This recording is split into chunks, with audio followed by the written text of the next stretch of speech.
আসসালামু আলাইকুম ওয়া রাহমাতুল্লাহি ওয়া বারাকাতুহু। প্রিয় দর্শক শ্রোতা, আপনারা যে যেখান থেকে দেখছেন সবাইকে জানাই পবিত্র মাহে রমজানের শুভেচ্ছা ও অভিনন্দন।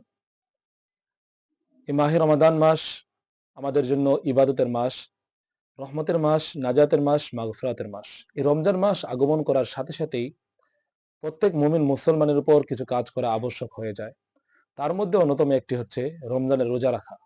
এই রমজানের রোজা রাখতে গিয়ে আমরা বিভিন্ন সময় বিভিন্ন সমস্যার সম্মুখীন হই। যেমন আমাদের মাঝে অনেকে আছে অসুস্থ। এই অসুস্থ অবস্থায় অনেককেই ইনসুলিন নিতে হয়, ইনজেকশন নিতে হয়, টিকা নিতে হয়। এখন বিষয়টা হচ্ছে এগুলো কি নেওয়া যাবে কিনা?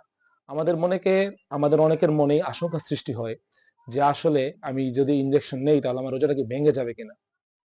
এক্ষেত্রে উলামায়ে কেরামের মতামত হচ্ছে আমরা যে ইনসুলিনটা নেই এটা হচ্ছে আমাদের চামড়ার নিচে নেওয়া হয় এবং ইনজেকশন, ভ্যাকসিন যেগুলো নিয়ে থাকি এগুলো আমাদের মাংসপেশিতে বা গোস্ততে অথবা রগে নিয়ে থাকি। আসলে এটা কিন্তু পাকস্থলীতে পৌঁছায় না। যার জন্য হচ্ছে আপনি এই ইনজেকশন, ইনসুলিন অথবা টিকা এগুলো নিতে পারবেন।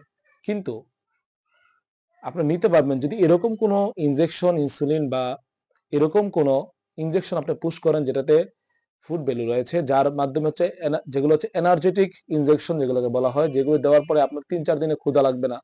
আপনার শরীরে ইনস্ট্যান্ট একটা ইনস্ট্যান্ট একটা পাওয়ার আসবে বা একটা শক্তি সৃষ্টি হবে। শক্তিবর্ধক যে সকল ইনজেকশন রয়েছে, এরকম ইনজেকশন দিলে কিন্তু আপনার রোজা ভেঙে যাবে।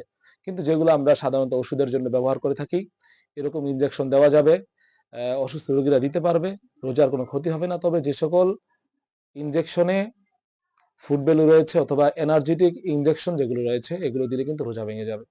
আমাদেরকে অবশ্যই বিষয়গুলো বুঝতে হবে এবং আধুনিক যেই মাসালা আছে এই মাসালার সমাধান কিন্তু আমাদেরকে জানতে হবে, নতুবা আমাদের আমলে ব্যাপক সমস্যার সৃষ্টি হতে পারে। এমন আরেকটি সমস্যা, যেমন আমরা অনেকে অসুস্থতার কারণে কানে ড্রপ নিতে হয়, নাকে ড্রপ নিতে হয়, চোখে ড্রপ নিতে হয়।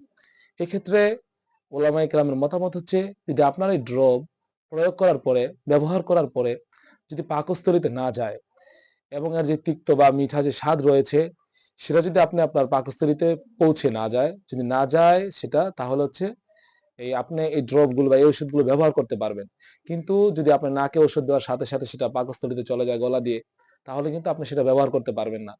এরকম ড্রপ বা ঔষধ আপনি নাকে অথবা কানে ব্যবহার করতে পারবেন না বা চোখেও ব্যবহার করা যাবে না। অপরদিকে আমরা রোজা রাখার সময় অনেকেই বমি বমি ভাব ফিল করি বা অনেকে বমি করে থাকেন। তা আমাদের দেশে বা সমাজে প্রচলিত যেই আহ, জনশ্রুতি বা যেই একটা কুসংস্কার রয়েছে সেটা হচ্ছে রোজা রেখে বমি করলে রোজা ভেঙে যায়। আসলে রোজা রেখে যদি আপনি বমি করেন তাহলে কিন্তু আপনার রোজা ভাঙবে না। কিন্তু আপনি যদি ইচ্ছাকৃতভাবে বমি করেন তাহলে কিন্তু আপনার রোজা ভেঙে যাবে। অথবা আপনি বমি করেছেন, করার পরে আপনার মুখে কিছু বমি আসলো, আসার পর আপনি সেটা পুনরায় গিলে ফেললেন, তাহলে আপনার রোজা ভেঙে যাবে। কিন্তু আপনি যদি বমি করার পরে সেটা ফেলে দেন তাহলে কিন্তু আপনার রোজা ভাঙবে না।